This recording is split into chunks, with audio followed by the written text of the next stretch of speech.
Hello everyone, मैं हूँ गौरव गावंड, इस चैनल का होस्ट और आपका दोस्त। We are back with the Sunday videos and this Sunday our topic is cameras. Cameras क्या होता है?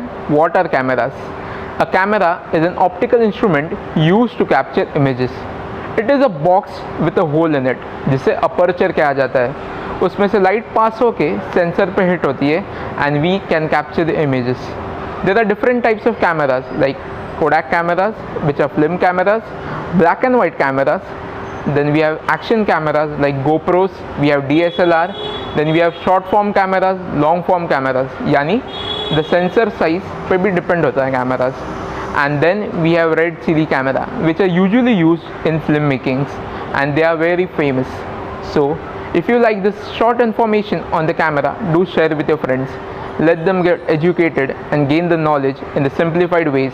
इसीलिए हमने स्टार्ट किया है simplified Sundays. So if you like the video, do share with your friends. Subscribe कीजिए, हमारी फैमिली ग्रो कीजिए. I hope you like the video. Give a thumbs up. Thank you.